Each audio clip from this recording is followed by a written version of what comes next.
আপনারা জানেন আমরা জাতীয়তাবাদী ছাত্র দল জাকসু প্যানেল ঘোষণার পর থেকে একটি সুষ্ঠু ও নিরপেক্ষ নির্বাচনের প্রত্যাশা নিয়ে প্রচারণা চালিয়ে আসছি।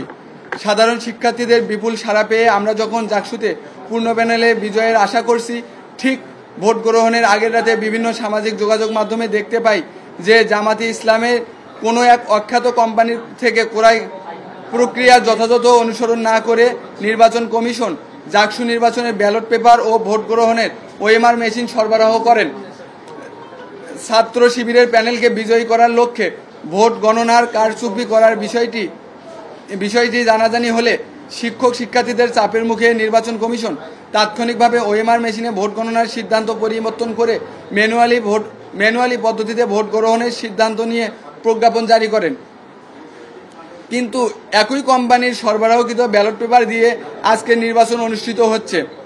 এতে করে ছাত্র শিবিরে তাদের নিজস্ব কোম্পানি থেকে আলাদা করে ব্যালট পেপার সংগ্রহ করে কারচুপির মাধ্যমে জয়ী হওয়ার জন্য নীল নকশা করে রেখেছেন বলে আমরা মনে করছি। বিষয়টি নির্বাচন কমিশনকে জানালে এবং নতুন ব্যালট পেপারের মাধ্যমে ভোট গ্রহণের দাবি জানালে নির্বাচন কমিশন আমাদের দাবি না মেনে জামাতে ইসলামের কোম্পানির ব্যালট দিয়ে ভোট গ্রহণের সিদ্ধান্ত নেয়। এই কোম্পানি এই রকম পক্ষপাতমূলক আচরণের জন্য আমরা নির্বাচন কমিশনের প্রতি তীব্র ক্ষোভ ও নিন্দা প্রকাশ করছি। তারপরেও আমরা আশা রাখছি নির্বাচন কমিশন তাদের নিরপেক্ষতা বজায় রাখবে এবং ছাত্র শিবিরের নীল নকশা বাস্তবায়নে কোনো ধরনের অপতৎপরতা চালাবেন না। আমরা শুনতে পাচ্ছি জামাত শিবিরের অনেক নেতাকর্মী ক্যাম্পাসের আশেপাশে জড়ো হয়েছে।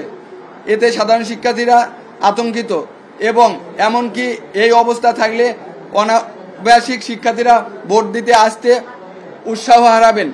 জাকসু নির্বাচনে ছাত্রছাত্রীরা ভোট দিবে। এখানে গেটের বাইরে জামাতে ইসলামের লোকজন কি কাজ করে আমরা বুঝতে পারছি না।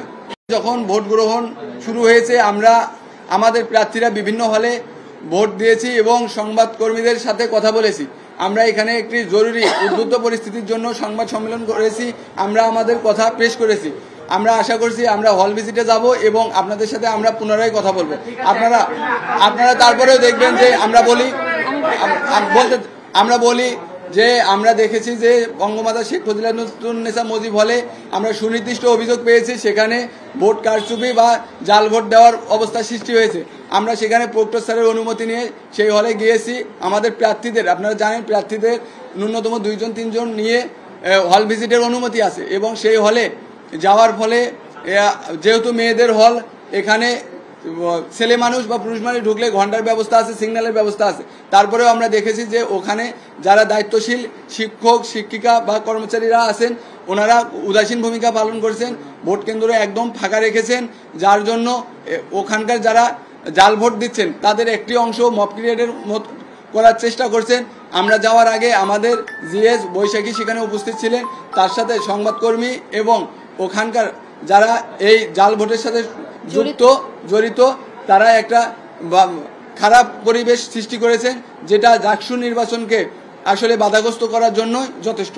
অখ্যাত কোম্পানি, যে কোম্পানিকে আমরা আসলে চিনি না, আপনারা শোনেন, আমরা আমাদের অভিযোগ আমরা জানিয়েছি, প্রশাসনকে জানিয়েছি, প্রশাসন সেই অভিযোগ আমলে নিয়ে সেইটা পরিবর্তন করেছে। একটা ভাই আপনার কথা একজন প্রশ্ন নেন, আমরা আপনাদের সাথে আবারও কথা বলবো ভোট কেন্দ্রগুলো